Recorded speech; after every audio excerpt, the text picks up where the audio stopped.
And it is so interesting when you talk about this Celtics team because they have had to go through some ups and downs to even make it here. And this is the team we're talking about winning the East now, Melo.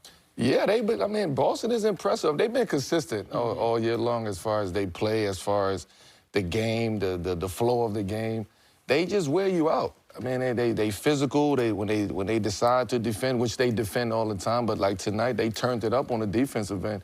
And when they decide to do that, Boston Celtics, they unstoppable out there, and they shooting threes. And then you got a guy like Jaylen Brown who's in takeover mode. I mean, he put this team on their back tonight, and he brought them home alongside with JT. And JT is just, he's finding his spots. He's doing what he have to do, and he's getting downhill, and he's taking advantage of what the defense is giving him. This is how you prepare yourself for a championship run. This is how you figure out your lineups and rosters against teams that are the hot topics of the time, or of the second part of the season. That's the Charlotte Hornets. And how do you dead that noise? You go out there and beat a team like that, and you shut them down. And I think what we saw in the first half was a solid Boston Celtics team, but we saw a playoff championship-type basketball team in the second half. And I think that's why he said it. He said, we're getting ready to go. Like, I think that's the talk now. All right, it's time. Absolutely. I don't care if we got 2 games left. It's time now, and I think they're gearing up for that. Yeah, I think when you look at the first half and how that was, you were given a team that you possibly could see in the playoffs, some confidence.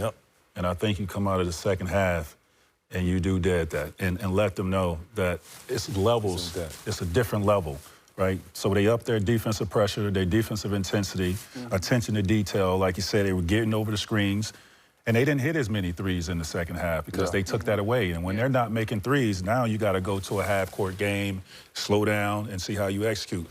But for Charlotte, this was a good litmus test for them, right? You see what this is about. You trying to make the playoffs. This is a team that is going to be around for a long time that you might have to go through. And I feel that, they learned a lot in this game tonight. Yeah, it's interesting. The first half, we kind of talked about it in our update, but they were 13 for 31 from 3, so they were shooting it well. In the second half, they were just 3 for 18. Just struggling to get up. But you heard Derek White, too. It was like we had to find a way to slow him down, and they were able to answer that. JB says at the end of the game, they're basically like a mirror image of us, so they're playing against something that is a carbon copy, and they're learning throughout this experience. For the Charlotte Hornets, now you've got 2 games left till the regular season starts. You might have to win 2 games in the play-in to make it into the playoffs, but what can they continue to work on? Not much time left in this season in order to put them over the edge. I don't think this is an indication of who they are. I mean, they got to this point because of how they've been playing, because of the camaraderie and how they came together as a unit throughout the second half of this season. I just think it's going to be the same mindset. We're going out there. We have nothing to lose. We're going out there to play basketball. We're going out there to have some fun. Let's stick to attention to detail. Let's stick to the game plan.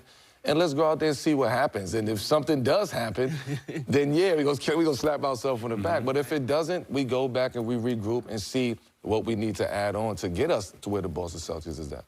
But because of the second part of the season playoffs, you can't have 41 points in the second half and expect to survive in the playoffs. Unless your defense is top tier, like you're really locking up.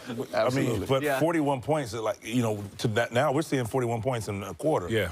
So for them, if teams take away LaMelo, which that's what's going to happen in the playoffs. We all know that. What happens next? How are they going to run their offense? How are they going to keep their flow? Kobe White being out didn't matter. That's what I was going to get to. I think Kobe White matters, really matters for this team, because we saw when LaMelo is out, right? Like, they struggle offensively, and Kobe is a guy that could come in with instant offense. I think he could run their offense. But if he's not available, I don't think they have a chance, because they're really going to struggle. But you got to give Trey Mann some minutes. You got to try it. They thin, man. They thin over there after that first initial game. Yeah, those 15 points in the fourth quarter, their lowest scoring quarter so far of this season. And no points from LaMelo in the fourth you're not winning. That has to be your closer. Period. Full stop. Hit subscribe for more news, highlights, and analysis from the NBA on NBC.